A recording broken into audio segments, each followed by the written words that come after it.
In this lecture, Fractions Lecture 4, we shall be considering the basic operations involving fractions, and we shall focus more on multiplication of fractions. Now let's begin. In mathematics, operations simply means the use of addition, subtraction, multiplication, division, and other mathematical operators. So whenever we talk about operations, we are simply referring to the use of the addition, subtraction, multiplication, division, or any other mathematical operators. Okay. Operations involving fractions has to do with the application of the concept of BODMAS, where we introduce you and say that B stands for brackets, O stands for up, D stands for division, M stands for multiplication, A stands for addition, and S stands for subtraction. So in the basic operations involving fractions, we shall be looking at the application of this concept of BODMAS to solving fractional problems. Okay, let's look at the multiplication of fractions. When two fractions are multiplied, we simply multiply their respective numerators and denominators independently. When we have two fractions that are multiplied together, what we simply do is to multiply the numerator by the numerator and the denominator by the denominator. That's why we say we multiply their respective numerators and denominators independently. Okay, let's look at the example. For example, we have 2/9 times 8/3. See what we do here. This is equals to 2 times 8. We multiply the numerators together and the denominators 2 together. So we have 2 times 8 all over 9 times 3. Of course, 2 times 8 gives us what? 16. And 9 times 3 gives us what? 27. So that is the answer.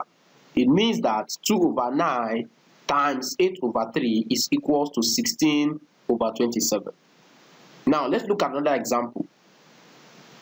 5/9 times 2/7.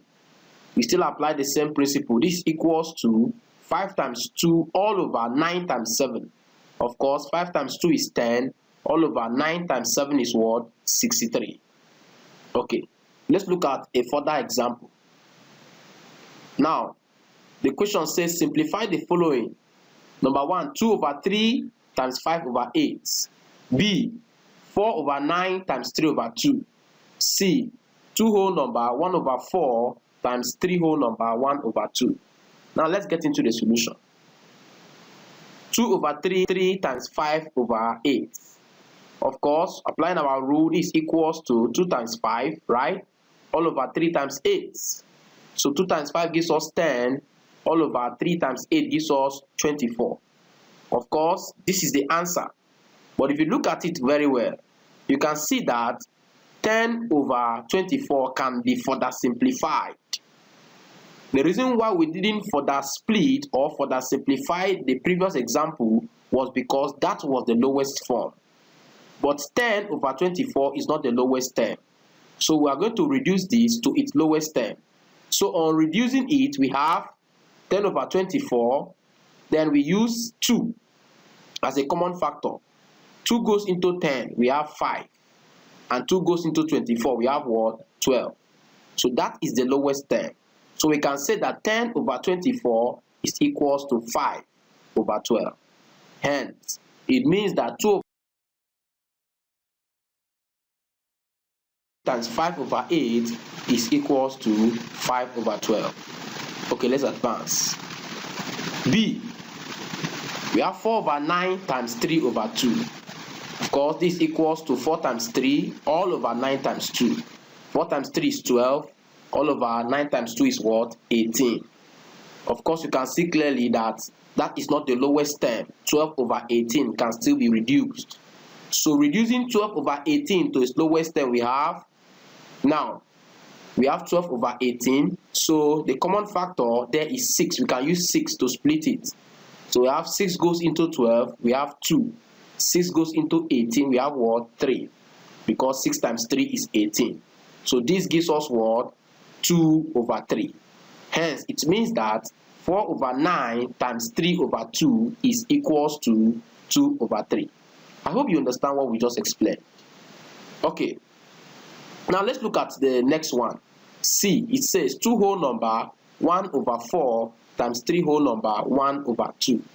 You can see that these fractions are mixed fractions. So to solve this, it is advisable to first convert the fractions to improper fractions. So first, as we convert the following mixed fraction to improper fractions, we are going to have, of course, you remember how to convert it, right? In our previous lectures, we introduced you to conversion process. So follow us from here. So we are going to have 4 times 2 plus 1 all over 4. Then times, we now convert 3 whole number 1 over 2 to have 2 times 3 plus 1 all over 2. Of course, you know that 4 times 2 is 8 plus 1, 9. So we are going to have 9 over 4. Then for the second fraction, 2 times 3 is 6. Then plus 1 is 7. So over 2. So we have times 7 over 2. So therefore, it means that 2 whole number 1 over 4 times 3 whole number 1 over 2, when converted to improper fractions, will give us 9 over 4 times 7 over 2. So now, solving this multiplication, we are going to have 9 times 7 all over 4 times 2. Of course, 9 times 7 is 63, all over 4 times 2 is what? It's 8. Now, so converting that 63 over 8 back to its mixed fraction, because that's the answer. So converting it back, we say 63 divided by 8. Of course, 63 divided by 8 will give us 7 times remainder 7. So that will now give us 7 whole number 7 all over 8. If you still have difficulty in converting an improper fraction back to a mixed fraction, please, we recommend that you look at our lectures on fractions, that is conversion of fractions. Okay, so we are going to advance. So it means that 2 whole number 1 over 4 times 3 whole number 1 over 2 is equals to 63 over 8. That's the answer. Or if you want to leave your answer in a mixed fraction, you just simply say 63 divided by 8, and that gives you 7 whole number, remainder 7, then all over 8. I hope you understand what we just explained. Okay, let's look at another approach, the cancellation method. We're going to show you how to use this cancellation method to solving multiplication of fractions. It is an alternative method used in solving multiplication of fractions. But you have to note this, so that this cancellation method involves cancelling out the common factor in the numerator and denominator of 2 or more fractions when multiplied together. Take note of the word multiply, because many students make mistakes whenever they see fractions that are added. They try to use cancellation method. It doesn't work there. Cancellation method is possible when 2 or more fractions are multiplied together. Okay, let's solve some classical examples. The first example says 2 over 3 times 5 over 8. Of course, you know that 2 is common to one of the numerators and the denominators of the problem, because we say that cancellation method involves cancelling out the common factor in the numerator and denominator of 2 or more fractions when multiplied together. So if you look at the numerators, we have 2 and 5. Look at the denominator, we have 3 and 8. You can see that 2 is common to one of the numerators and denominators of the problem, right? So what we are going to have is that it means that 2 over 3 times 5 over 8 can also be, then when 2 cancels here, 1. Then 2 goes into 8, what? 4. So we now have 1 times 5 over 3 times 4 is what is left. So 1 times 5 is 5 over 3 times 4, which is what? 12. So that gives us the answer.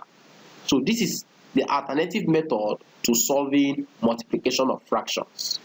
Okay, let's look at this other way. We can also do it this way. 2 over 3 times 5 over 8 is equals to, we use our normal method, 2 times 5 all over 3 times 8. Then you can now cancel out 2 goes into 2, 1. Then 2 goes into 8, 4. So what we are left with is 1 times 5 all over 3 times 4. 1 times 5 is what? 5 over 3 times 4 is what? 12. I hope you understand what we just explained. Okay, let's look at another example. 4 over 9 times 3 over 2. Now, you can see that the numerators are 4 and 3, while the denominators are what? 9 and 2. So, looking at the numerators and denominators critically, you can see that 2 and 3 are common to the numerators and denominators of the problem. So, we're going to now use 2 and 3 to cancel out.